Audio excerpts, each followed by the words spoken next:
السلام علیکم۔ پروگرام اختلاف رائے کے ساتھ میں ہوں افتخار کاظمی۔ کہنے والے تو یہ کہہ رہے ہیں آزاد کشمیر کا الیکشن حکومت نے اور عوام کے دل مریم نواز شریف نے جیت لیے ہیں، لیکن وہ ہارے ہوئے لشکر میں ہیں۔ یعنی ایک طرف مریم نواز شریف ہے اور دوسری طرف پوری حکومت ہے، اور وہ ہے جو طاقتور ہیں، اور مریم نواز اکیلے کشمیر کی مہم پر برسر پیکار نظر آئی۔ اب جو الیکشن کے میدان سے بھاگ گئے اور اس انتظار میں بیٹھے رہے کہ انہیں موقع ملے تو وہ مریم نواز کو فرنٹ لائن سے ہٹائیں اور سائیڈ لائن پر کر دیں۔ یعنی بہت سے لوگ خود نون لیگ کے اندر ایسے ہیں جو امید کر رہے تھے، بلکہ دعا کر رہے تھے کہ کسی نہ کسی طریقے سے یہ الیکشن مسلم لیگ نون ہار جائے، چونکہ اس کی کمپین مریم نواز چلا رہی ہیں تو بعد میں ان کو ذمہ دار ٹھہرایا جائے، تو وہ اپنی کوششوں میں لگے ہوئے ہیں۔ تو کوئی اس بات کو تسلیم کرے یا نہ کرے، یہ الیکشن آزاد کشمیر کا الیکشن مریم نواز شریف کا الیکشن تھا، یہ جانتے ہوئے بھی کہ وہ جیت نہیں سکتی، خود ان کے اپنے لوگ ان کے ساتھ نہیں ہیں، انہوں نے میدان نہیں چھوڑا۔ تو اب مریم نواز کے خلاف بھی بہت سے ٹرینڈ چل رہے ہیں، بہت سے لوگ انہیں شکست کا ذمہ دار ٹھہرا رہے ہیں اور یہ کہہ رہے ہیں کہ مریم نواز کے بیانیے کی وجہ سے مسلم لیگ نون الیکشن ہاری۔ تو کیا یہ بیانیہ اس بیانیے سے سخت تھا جو نواز شریف نے اختیار کیا؟ اس بیانیے کے بعد تو مسلم لیگ نون بہت سے الیکشن جیت گئی تھی۔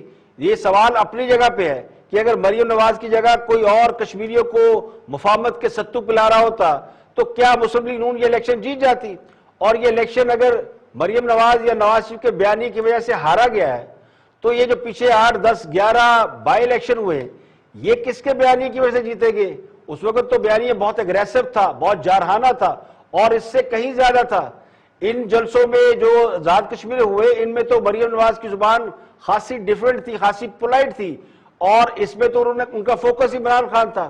تو یہ کہنا کہ بیانیے کی وجہ سے الیکشن ہارا گیا، یہ وہ کہتے ہیں نا دل کے خوش رکھنے کو غالب یہ خیال اچھا ہے۔ اب وہ جو الیکشن بائی الیکشن جیتے گئے تھے پچھلے 8-10، وہ اگر آپ یاد کریں، اگر ان میں پی ایم ایل این کو کامیابی نہ ملتی تو یہ جتنے مفاہمتی پرندے جو روز کہتے ہیں مفاہمت مفاہمت مفاہمت، یہ قید سے رہائی پا جاتے، یہ قید میں رہتے، اور ان کو رہائی اس اگریسو اس جارحانہ سیاست کی وجہ سے ملی جس کی وجہ سے نون لیگ کا ووٹر سپورٹر نے پسند کرتا ہے۔ اس کے بعد مفاہمت کے گھوڑے پہ، مفاہمت کی پٹڑی پہ چڑھ پڑے تو پھر اس کا نتیجہ یہی ہے۔ تو آخری بات یہ کہ سیاست میں کوئی آپشن آخری آپشن نہیں ہوتا، مسئلہ ہوتا ہے پریورٹی کا، ترجیحات کیا ہے، آپ کی ترجیح کیا ہے۔ اگر تو ترجیح یہ ہے کہ ملک کو دلدل سے نکالنا ہے اور عوام کی تقدیر بدلنا ہے تو وہ حکومت میں آئے بغیر ممکن نہیں ہے، اور اگر ترجیح یہ ہے کوئی ذاتی سکور سیٹل کرنا ہے، بدلہ لینا ہے، تو پھر اللہ ہی حافظ۔ اب فیصلہ نواز شریف کو کرنا ہے کہ وہ ٹرک کی بتی کے پیچھے لگے رہیں گے یا لیڈر بن کر میدان میں اتریں گے۔ اگر صورتحال یہ رہی جو کشمیر کے الیکشن میں نظر آئی ہے تو پھر یہ بات طے ہے کہ 2023 کا الیکشن بھی اس سے مختلف نہیں ہوگا۔ تو کہنے والے یہ کہتے ہیں نہ مزاحمت چل رہی ہے نہ مفاہمت کام آ رہی ہے، کیونکہ نہ مفاہمت پوری طرح سے ہو رہی ہے نہ مزاحمت پوری طرح سے کی جا رہی ہے۔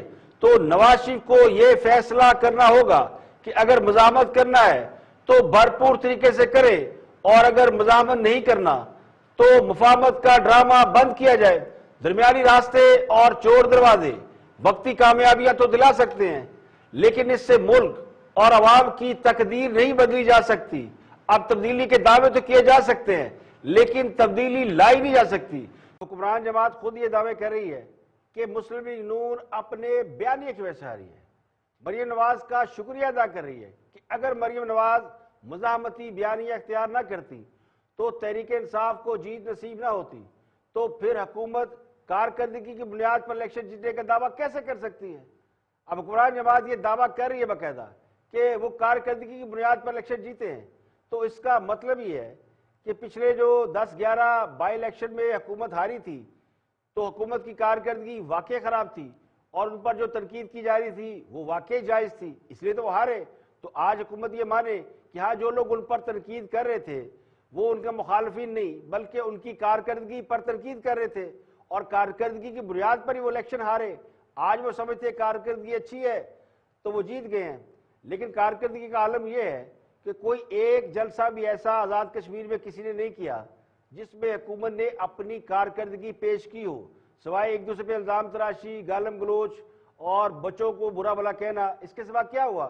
کوئی ایک کارنامہ، کوئی ایک منصوبہ، کوئی ایک کام بھی حکومت نہیں بتا سکی جسے کارکردگی میں شمار کیا جا سکے۔ درجن بھر کے قریب مالیاتی سکینڈل، کرپشن میں ملوث افراد کو NRO دینا اور قرضوں میں اضافہ، کیا یہ کارکردگی ہے؟ اگر کارکردگی اس بات کا نام ہے کہ الیکشن کیسے مینیج کیا جاتا ہے تو پھر تو کارکردگی بڑی زبردست ہے۔ کل تک جو لوگ کرپشن کے الزام لگاتے نہیں تھکتے تھے، وہ آج مسلم لیگ نون کو یہ بتا رہے ہیں کہ مسلم لیگ نون کرپشن کی وجہ سے الیکشن نہیں ہاری، بلکہ اس لیے ہاری ہے کہ اس کا بیانیہ ایک نہیں ہے۔ تو مسلم لیگ نون والوں کو اس بات کا شکر ادا کرنا چاہیے کہ وہ الیکشن ہار گئے ہیں، اور اس الیکشن کے ہارنے کی وجہ کم از کم وہ نہیں جو پچھلے 3 سال سے بیان کی جا رہی تھی۔ آج سارا زور اس بات پر ہے کہ نون لیگ اپنے بیانیے کی وجہ سے ہار رہی ہے، اور چونکہ یہ بیانیہ مزاحمت کا ہے، ان قوتوں سے لڑائی کا بیانیہ ہے جن پر 2018 کے الیکشن میں دھاندلی کا الزام ہے۔ یعنی اگر یہ بیانیہ نہ ہوتا تو کیا مسلم لیگ نون آزاد کشمیر اور سیالکوٹ میں الیکشن جیت جاتی؟ تو مریم نواز پر تنقید کرنے کی بجائے مجھے یوں لگتا ہے کہ لیگیوں کو ان کا شکریہ ادا کرنا چاہیے کہ وہ کم از کم مسلم لیگ نون کا کوئی بیانیہ بنانے میں تو کامیاب ہو گئی ہیں۔ اب دوسرا دعویٰ یہ کیا جا رہا ہے کہ خان صاحب کی ہوا چل رہی ہے۔ اب جو لوگ بھی یہ دعویٰ کر رہے ہیں وہ اس حقیقت کو نظر انداز کر رہے ہیں کہ ہوا چل نہیں رہی بلکہ ہوا تو نکل رہی ہے۔ خان صاحب نے پچھلے 3 سال میں بھاری قرضے لینے کے سوا کیا کیا ہے؟ سال 2021 جو بھی ختم نہیں ہوا، اس میں پاکستان کو تقریباً 24.9 ارب کا قرض واپس کرنا ہے، جس میں IMF، چین، سعودی عرب اور کئی ملکوں کے کمرشل قرضے شامل ہیں۔ تو سوال یہ کہ معاشی پالیسی کیا ہے؟ کمائی تو ہے نہیں، چین سے قرض لیتے ہیں، IMF کو دیتے ہیں، IMF سے لیتے ہیں، ورلڈ بینک کو دیتے ہیں، ورلڈ بینک سے قرضہ لے کر پیرس کلب کو ادائیگیاں کی جا رہی ہیں۔ یعنی اس کی ٹوپی اس کے سر، اس کی ٹوپی اس کے سر۔ تو معاشی پالیسی کیا ہے؟ ٹیکس ریٹ میں اضافہ، مہنگائی میں کمی 0، یعنی مہنگائی انتہائی بلندی پہ ہے تو کمی تو ہو نہیں رہی، ٹیکس ریٹ میں اضافہ ہو نہیں رہا، سرمایہ کاری میں اضافہ آٹے میں نمک کے برابر ہے، یعنی پلے نہیں تیلا تے کر دی میلا میلا۔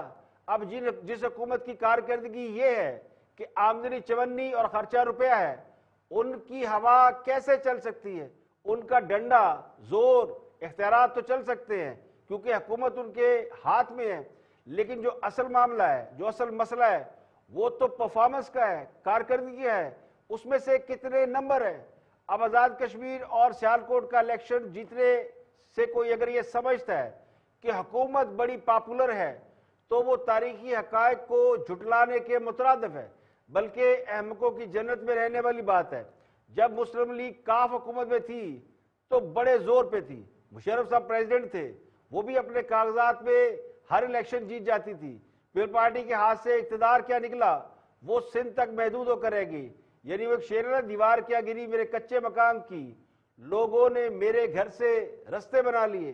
تو مالیاتی اصلاحات کے بغیر معیشت کیسے بہتر ہو سکتی ہے؟ ٹیکس نیٹ میں اصلاحات کے بغیر ٹیکس نیٹ میں اضافہ کیسے ہو سکتا ہے؟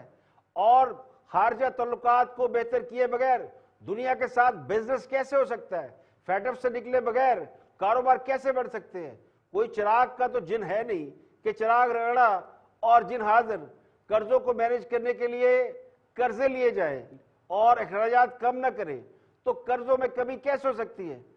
وہ اللہ جنت نصیب کرے علامہ خادم حسین رضوی مرحوم کو، ان کی طرح ہم یہ تو نہیں کہہ سکتے کہ جاؤ نہیں پیسے اور نہیں من دے تو پھر آیا جے گوری۔ تو قرض بڑھتا گیا جو دوا کی، کون سی ہوا چل رہی ہے؟ کون سے بیانیے کی جنگ لڑی جا رہی ہے؟ زمینی حقائق بہت مختلف ہیں اور تلخ ہیں۔ کیا کوئی اس حقیقت سے انکار کر سکتا ہے کہ ہم قرضوں کے بوجھ تلے دب چکے ہیں؟ خان صاحب نے 3 سال میں اتنے قرضے لے لیے ہیں جو پچھلی دونوں حکومتوں نے مل کر لیے تھے۔ تو کیا اس کارکردگی کی بنیاد پر ہوا چل سکتی ہے؟ اب بہت سے سیانے یہ کہتے ہیں کہ خان صاحب صرف مہنگائی کٹ کر دیں باقی سب ٹھیک ہے، تو ان سے پوچھنا بنتا ہے کہ باقی سب کیا ٹھیک ہے؟ خان صاحب ایک موٹیویشنل سپیکر ہیں، ان کی باتوں میں بڑی جان ہے، میں خود ان کا بڑا فین ہوں، ان کی باتیں سنے تو لگتا ہے کہ بڑی زبردست باتیں ہیں، وہ کہتے ہیں نا کتابی باتیں، تو اقوال زرعی جن میں بڑی جان ہوتی ہے، لیکن پریکٹیکلی دیکھیں تو بالکل انٹائر ڈیفرنٹ. جس طرح وہ آج کل افغانستان کو سمجھا رہے ہیں تو ان کے فین اس بات پر بڑا خوش ہے کہ خان واقعی بڑا لیڈر ہے جو افغانستان کو سمجھا رہا ہے کہ ان کا مسئلہ کیا ہے. افغان وفد ایک پاکستان آج کل آیا ہوا ہے تو سارے ان کو سمجھاتے پھر رہے ہیں کہ آپ کا مسئلہ کیا ہے، ان کو جواب دیتے پھر رہے ہیں، وہ بڑی بڑی خبریں بن کے لگ رہی ہیں. یعنی جنہیں پچھلے 40 سال سے دنیا نہیں سمجھا سکی، روس نہیں سمجھا سکا، امریکہ نہیں سمجھا سکا، ان کو خاص اب آج کل سمجھا رہے ہیں. جس طرح وہ تاجکستان والوں کو سمجھا کر آئے تھے کہ ان سے زیادہ خان صاحب کو تاریخ کا پتہ ہے. تو اس میں کوئی شک نہیں کہ خان صاحب کی تقریروں سے، ان کی باتوں سے دنیا فین ہے ان کی، جو سنتا متاثر ہوئے بغیر نہیں رہ سکتا. وہ ایک اچھے مقرر ہیں، بلکہ وہ سیاست کی بساط کے بڑے اچھے کھلاڑی بھی ہیں. وہ اپنی چالوں سے مخالفین پر بھاری پڑ رہے ہیں. لیکن جو میرا اصل سوال ہے، جو اصل کام ہے، جو دیکھا جائے گا، جو دیکھنا چاہیے، وہ ضروری نہیں کہ ان کے حامی ہوں یا ان کے مخالف ہوں. اصل معاملہ تو پرفارمنس کا ہے، گورننس کا ہے، وہ کہیں نظر نہیں آتی. تو خان صاحب کو ان کی چالوں سے نہیں، ان کے کارناموں سے تولا جائے گا. چالیں تو ان کی ساری کامیاب ہیں، انہیں معلوم ہے کہ کس کو راضی رکھنا ہے، کس کی بینڈ بجا کے رکھنی ہے. تو سیاست کی بساط پر شاطر کھلاڑی وہ مانا جاتا ہے جو صحیح وقت پر صحیح چال چل جائے. جو صحیح چال نہ چل سکے وہ ہار جاتا ہے، مات کھاتا ہے. تو سیاست چاہے مفاہمتی ہو، نظریاتی ہو یا محلاتی ہو، فیصلہ سیاست کی بساط پر چلنے والی چال سے ہوتا ہے. تو خان صاحب کے آج کل سارے پاس سے ٹھیک پڑ رہے ہیں، کہتے ہیں پاؤں مارا، اور مخالفین کی چالیں وہ غلط چال چل رہے ہیں یا غلط چالیں نظر آ رہی ہیں. نتیجہ یہی ہے کہ خان صاحب حکومت میں ہیں اور وہ جیت رہے ہیں. لیکن یہ کامیابی وقتی ہے یا دائمی ہے، یہ فیصلہ تو وقت نے کرنا ہے. خان صاحب اب اکیلے کھیل رہے ہیں یا امپائر کو ساتھ ملا کر کھیل رہے ہیں یا لوگوں کے ساتھ ملا کر حکومت کر رہے ہیں، یہ ان کی اپنی ایک ایبلٹی ہے. لیکن جو کارکردگی ہے جس پر گیج کیا جاتا ہے، وہ کارکردگی ایسی نہیں ہے کہ اس وقت جو بھی وقتی کامیابی انہیں ملی ہے اس کو وہ مکمل کامیابی میں تبدیل کر سکے.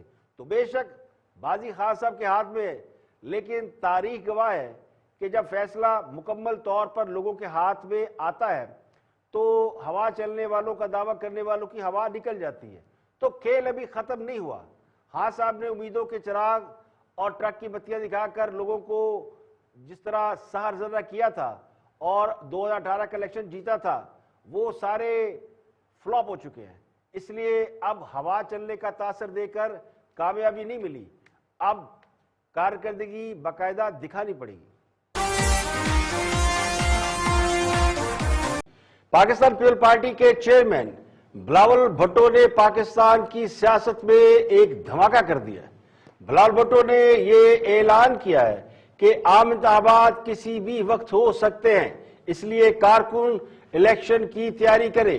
تو پیپل پارٹی کے چیئرمین بلاول بھٹو کا امریکہ سے واپسی اور آزاد کشمیر کے الیکشن میں نمایاں کامیابی حاصل کرنے کے بعد اس بات کا اعلان کرنا کہ عام انتخابات کسی بھی وقت ہو سکتے ہیں، اس نے پاکستانی سیاست میں ہلچل مچا دی ہے. بلاول بھٹو نے بھی کشمیر میں الیکشن کے دوران دھاندلی کا الزام لگایا. مسلم لیگ نون بھی کہہ رہی ہے کہ دھاندلی ہوئی ہے، لیکن دونوں بڑی جماعتیں جو ایک طویل عرصہ پاکستان کے اقتدار میں رہ چکی ہیں اور پیپل پارٹی اب بھی سندھ میں حکمران ہے، دھاندلی کے خلاف باقاعدہ احتجاج نہیں کر رہی. اب سوال یہ ہے، بہت سے ناقدین اس بات کو غور سے دیکھ رہے ہیں کہ بلاول بھٹو نے کس بنیاد پر اس بات کا دعویٰ کیا ہے کہ انتخابات کسی بھی وقت ہو سکتے ہیں، جبکہ آئینی طور پر عمران خان کے اقتدار کے 2 سال ابھی باقی ہیں. کل ان کے ایک رہنما یعنی پیپل پارٹی کے ایک رہنما نبیل گبول نے بھی ایک پروگرام کے دوران یہ انکشاف کیا تھا کہ انہیں آزاد کشمیر الیکشن میں زیادہ سیٹیں دینے کا وعدہ کیا گیا تھا لیکن کم سیٹیں دی گئی ہیں. تو لگتا یوں ہے کہ پیپل پارٹی اس تاثر کو کیش کرانے کی کوشش کر رہی ہے کہ ان کی اسٹیبلشمنٹ کے ساتھ لائن سیدھی ہو گئی ہے، معاملہ سیدھے ہو گئے ہیں اور ان سے عام انتخابات کا یا عام انتخابات جلد کرانے کا وعدہ کر لیا گیا ہے.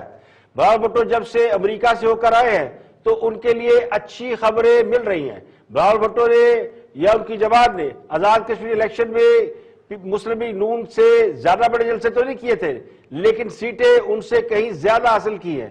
تو لگتا یوں ہے کہ وہ بھی امریکہ کی گڈ بک میں آ گئے ہیں اور اسٹیبلشمنٹ کے ساتھ بھی اپنے معاملات ٹھیک ہونے کا تاثر دے رہے ہیں. اور اس تاثر کی بنیادی وجہ کشمیر الیکشن میں سیٹیں دلانے کا وعدہ اور اس وعدے کا باقاعدہ مین اسٹریم میڈیا پر آ کر اظہار کرنا، یعنی اپنے ایک نمائندے کے ذریعے، اپنے ایک سینئر پارلیمنٹرین کے ذریعے پیپل پارٹی نے کل اس بات کو مارکیٹ کے اندر فلوٹ کیا کہ ہمیں زیادہ سیٹیں دینے کا وعدہ کیا گیا تھا. تو اس کی کہیں سے کوئی تردید نہیں آئی، نہ ہی پیپل پارٹی اس کی تردید کر رہی ہے، نہ ہی ان کے جن کی طرف اشارہ کیا گیا ہے. تو لگتا یوں ہے کہ کہیں نہ کہیں کوئی معاملات سیٹل پا چکے ہیں جن کے بارے میں اب باتیں اوپن ہو رہی ہیں. تو آزاد کشمیر الیکشن میں 16 سیٹوں کی بجائے 11 سیٹیں ملنا، اس کا بھی شکوہ کر دیا گیا. اور عام انتخابات کے حوالے سے بھی بلاول بھٹو نے بلی تھیلے سے باہر نکال دی ہے کہ اب اگر کہیں عام انتخابات کا وعدہ ہوا ہے اور یہ وعدہ کہیں دائیں بائیں نہ ہو جائے تو اس کا بھی انہوں نے باقاعدہ میڈیا پر آ کر انکشاف کر دیا.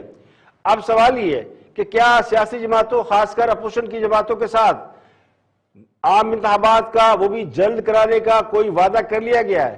کیا یہی وہ وجہ ہے جس کی وجہ سے اپوزیشن کی باقی جماعتیں وہ بھی خاموش ہیں؟ کیا ان کو بھی باور کرا دیا گیا ہے کہ وہ بھی اگلے الیکشن کی تیاری کریں؟ تو بلاول بھٹو نے تو یہ راز اگل دیا ہے، لیکن اب باقی کی سیاسی جماعتیں وہ کیوں خاموش ہیں اور وہ کتنی دیر خاموش رہیں گی؟ آزاد کشمیر الیکشن پر جہاں بڑے پیمانے پر دھاندلی کے الزامات لگ رہے ہیں، اس پر سیاسی جماعتیں کو بہت زیادہ ریئیکٹ نہیں کر رہی. ہلکی پھلکی بیان بازی ضرور چل رہی ہے، یعنی ہلکی پھلکی موسیقی سے کام چل رہا ہے، لیکن کوئی بہت بڑا رد عمل نہیں آ رہا. تو اس سے لگتا یوں ہے اگر بلاول بھٹو کے بیان کا باریک بینی سے غور سے جائزہ لیا جائے تو اس کی دو وجوہات ہو سکتی ہیں. ایک تو خان صاحب نے آزاد کشمیر کا الیکشن، اس سے پہلے گلگت بلتستان کا الیکشن اور اب کسی حد تک سیالکوٹ میں بائی الیکشن جیتنے کے بعد سندھ کو ٹارگٹ کرنے کا فیصلہ کیا ہے اور پچھلے کئی روز سے سندھ کے اندر پولیٹیکل ایکٹیویٹی جاری ہے. خان صاحب نے سندھ کا رخ کر لیا ہے. تو اس کے جواب میں لگتا یوں ہے کہ کہیں نہ کہیں وہ لائن کراس ہوئی ہے جس کی وجہ سے بلاول بھٹو نے پبلکلی اس بات کو اناؤنس کر دیا ہے کہ عام انتخابات کسی بھی وقت ہو سکتے ہیں. مریم نواز نے کہا ہے کہ وہ اس جعلی حکومت کو نہیں مانتی، نہ اس سے پہلے انہوں نے مانا. انہوں نے ووٹر اور ورکرز کو شاباش دی اور کہا جی دھاندلی پر کیا لاہ عمل اختیار کریں گے، اس کا فیصلہ ان کی جماعت کرے گی اور جلد کرے گی. تو اس پر وزیر معاون نے خصوصی شہباز گل نے بھی ریاکشن دیا. تو انہوں نے کہا جی کہ آپ کے ماننے یا نہ ماننے سے کیا ہوتا ہے، رزلٹ تو جو ہے وہ آ گیا. تو پاکستان میں جمہوریت جس مقام پر کھڑی ہے، جہاں جس سٹیج پر ہے، جس مرحلے سے گزر رہی ہے، وہاں انتخابات کے بعد دھاندلی کے الزامات اور نتائج کو تسلیم نہ کرنے کی روش یہ ایک نارمل سی بات ہے. اسے کہتے ہیں نا کہ جی جو جماعت جیتتی ہے وہ تو لوڈیاں ڈالتی ہے، جو ہارتی ہے وہ کہتی ہے دھاندلی ہو گئی. لیکن اس دھاندلی کو ثابت کیسے کیا جائے؟ اس دھاندلی کے ثبوت تو شواہد کہاں پہ ہیں اور کس پلیٹ فارم پر، کس فورم کے اوپر ان کو ثابت کرنا ہے؟ تو ابھی بھی الیکشن میں دھاندلی کی باتیں جو باتیں کر رہی ہے، ویسے تو کسی نے آفیشلی آن ریکارڈ جا کے کمپلین درج ہی نہیں کرائی، تو وہ کیا اس کے اوپر انویسٹیگیشن ہوگی. لیکن وہ کہتے ہیں نا کہ ایک جو پرسیپشن ہوتا ہے وہ سب کے سامنے ہے کہ اس الیکشن میں بھی جو ہے دھاندلی وہ خارج امکان نہیں ہے، ماضی میں بھی ایسا ہوتا ہے. تو آزاد جموں کشمیر کی بات میں ویسے بھی روایت ہے، یہ اس سے پہلے بہت سے لوگ باتیں کرتے تھے اور کر رہے ہیں کہ جس پارٹی کی حکومت ہوتی ہے پاکستان میں، یعنی فیڈرل گورنمنٹ آف پاکستان، تو اسی کی حکومت بنتی ہے آزاد جموں کشمیر میں. وہ لوگ اس لیے کہتے ہیں جی کہ ہمیں فنڈز ملنے میں آسانی ہو جاتی ہے. فیڈرل میں جو گورنمنٹ ہے اگر وہی گورنمنٹ ہوگی آزاد جموں کشمیر میں تو تھوڑی فنڈنگ آسان ہو جائے گی، تھوڑے مسائل حل ہو جاتے ہیں. تو اگر تحریک انصاف اس بات کا کریڈٹ لیتی ہے کہ وہ کارکردگی کی بنیاد پر آزاد کشمیر کا الیکشن جیت رہے ہیں یا جیت گئے ہیں، تو یہ بھی ان کی غلط فہمی ہے، بلکہ خوش فہمی ہے. انہیں اچھی طرح معلوم ہے کہ وہ اس بنیاد پر الیکشن نہیں جیتے چونکہ ان کی کارکردگی بڑی اچھی ہے، پاکستان کے عوام بڑے خوش ہیں. کمپیریزن کیا جائے تو پاکستان میں جتنے الیکشن ہوئے ہیں پچھلے 8-6 مہینے میں، 6-8 مہینے میں، ان میں تو صفایا ہی ہو گیا تحریک انصاف کا. اب آزاد کشمیر میں وہ الیکشن جیتے ہیں تو اس کی 10,000 وجوہات ہیں. تو اب اگر پاکستان پیپل پارٹی اس طرح کے دعوے کرتے دکھائی دے کہ جی ہم نے کوئی بڑا کام کیا اور وہاں 11 سیٹیں لے گئی ہے، تو یہ بھی ممکن نہیں ہے کہ پیپل پارٹی نے ایسا کون سا کام کیا ہے، نہ ان کی گورنمنٹ ہے، نہ ان کی کوئی اپوزیشن میں ایسی پرفارمنس ہے کہ وہ آزاد کشمیر میں 11 سیٹیں لے جاتے ہیں۔ تو یہ ایک بندوبست ہے جس کا ایک جو ہے وہ کہتے ہیں جی ہوتا ہے۔ اس سے پہلے آزاد کشمیر میں پیپل پارٹی کی حکومت تھی، پھر نون لیگ کی آئی، اب پی ٹی آئی کی ہے، تو جس کی فیڈرل گورنمنٹ ہوتی ہے اس کی حکومت آزاد کشمیر میں ہوتی ہے۔ تو کسی کے اوپر یہ بلیم کرنا کہ جی آپ کی چونکہ کارکردگی اچھی نہیں تھی اس لیے لوگوں نے آپ کو باہر نکال دیا، تو یہاں یہ بھی کوئی جواز نہیں ہے۔ پیپل پارٹی کی جو آزاد کشمیر میں حکومت تھی وہ بہت زبردست حکومت تھی، مہدی شاہ تھے اس کے وزیر اعلیٰ، اور وہ بڑے ایکٹیو وزیر اعلیٰ تھے، بڑے کام کیے انہوں نے، بجلی کی پیداوار کے بڑے انہوں نے اپنا نسخے بتائے، لیکن ان بیچاروں کو کسی نے سنی نہیں۔ لیکن پھر بھی وہ ایک اچھے وہاں پہ سی ایم تھے، اور پیپل پارٹی کا وہاں ایک اچھا خاصا ووٹ بینک انہوں نے انٹیکٹ رکھا۔ اگلے الیکشن میں نون لیگ کی گورنمنٹ تھی، فیڈرل گورنمنٹ تھی، تو آزاد کشمیر میں ان کی گورنمنٹ آ گئی۔ اب آزاد کشمیر میں ان کی گورنمنٹ چلی گئی تو کوئی یہ کہے جی کہ راجہ فاروق قیدر نے کام اچھا نہیں کیا اور ان کو یہ تھا، ان کی کارکردگی اچھی نہیں، تو یہ بات بھی درست نہیں ہے۔ وہ تو پھر اس فارمولے کے تحت گئے، فیڈرل میں گورنمنٹ تو وہاں بھی گورنمنٹ، تو یہ ایک پرانا ہے۔ اب جہاں تک انتخابات کا سوال ہے، تحریک انصاف یہ الیکشن جیت چکی ہے، لیکن جو اہم سوال ہے، جو اہم نقطہ ہے وہ یہ ہے کہ چند روز قبل خان صاحب نے تراڑ کھل کے مقام پر ایک جلسہ کیا تھا، اور اس میں انہوں نے جو بات کی تھی وہ بہت بڑی بات کر دی تھی۔ وہ بات پہ کیا عمل ہو سکتا ہے یا نہیں ہو سکتا، انہوں نے کہا تھا کہ ہم کشمیریوں کو جو ہے وہ ان سے ریفرینڈم کرائیں گے کہ وہ کس کے ساتھ رہنا چاہتے ہیں۔ اقوام متحدہ کی قراردادوں کے مطابق کشمیری عوام کو استصواب کا حق ملنے اور کشمیری عوام کے پاکستان کے ساتھ مل جانے کے بعد کشمیریوں کو ایک ایسے ریفرینڈم کا حق دینے کا اعلان کیا جس میں کشمیری یہ فیصلہ کر سکیں گے کہ وہ پاکستان کے ساتھ رہنا چاہتے ہیں یا علیحدہ ریاست کے طور پر اپنا وجود قائم رکھنا چاہتے ہیں۔ تو یہ ہے وہ بہت بڑا سوال کہ کیا خان صاحب یہ ریفرینڈم کرائیں گے، یا خان صاحب نے محض کشمیریوں کو بھی ایک لالی پاپ دیا۔ ہم پاکستانیوں کو تو ملتا ہی ہے، روز ملتا ہے، 3 سال سے مل رہا ہے، لیکن کشمیریوں کو انہوں نے بہت بڑا ایک تصویر دکھائی ہے، تو کیا وہ اس تصویر کو یا اس بیان کو، اس اعلان کو، اس کے اوپر عمل کریں گے؟ تو بہت سے لوگ یہ بھی کہتے ہیں کہ وزیر اعظم نے دراصل یہ اقرار کیا ہے کہ وہ کشمیر کی موجودہ صورتحال میں تبدیلی کی کوئی امید نہیں رکھتے، اس لیے انہوں نے کہا جناب ذرا ریفرینڈم کرائیں، پوچھیں ہمارے ساتھ رہنا کہ علیحدہ رہنا ہے، تو اس معاملے کو نپٹا دیا جائے۔ تو یہ بڑا اہم ہے، اور اس میں چونکہ الیکشن کے موقع پر انہوں نے اعلان کیا، تو وہ کہتے ہیں نا کہ سیاسی رنگ بازی کی گئی، کشمیریوں کو خود مختار ہونے کا حق دینے کی بات کر کے انہوں نے ایسے ووٹروں کو اپنے ساتھ ملانا چاہا جو شاید ملے ہیں نہیں ملے، لیکن بہت سے لوگ ایسے ہیں جو خود مختار کشمیر کے دعوے دار رخواہ ہیں، تو ان کو بھی انہوں نے راضی کر لیا الیکشن میں اپنی طرف ووٹ دینے پہ۔ جبکہ کشمیر کو خود مختار ریاست کا حق دینے کے بارے میں پرائم منسٹر کے بیان کا اگر جائزہ لیا جائے تو اس کی کوئی ٹھوس گراؤنڈ ہے نہیں۔ تحریک انصاف کے منشور میں بھی اس بات کا کوئی ذکر نہیں ہے، کبھی پارٹی نے اس پہ ماضی میں بات نہیں کی ہے، کبھی خان صاحب نے پہلے اس کا اعلان نہیں کیا، کسی بھی فورم پہ اس کا کوئی فیصلہ نہیں ہوا، کسی اسمبلی میں، پارلیمنٹ میں کہیں کوئی اس کی بات نہیں ہوئی جس میں کشمیریوں کو خود مختاری دینے کی بات کی گئی ہو یا اعلان کیا گیا ہو۔ تو یہ ساری جو بیان بازی ہے یہ قیاسات پر مبنی ہے، جس کے حقیقت بننے کا آئندہ چند نسلوں تک فی الحال تو کوئی امکان نہیں، یہ نہیں کہہ سکتے ہیں کون جیتا ہے تیری زلف کے سر ہونے تک۔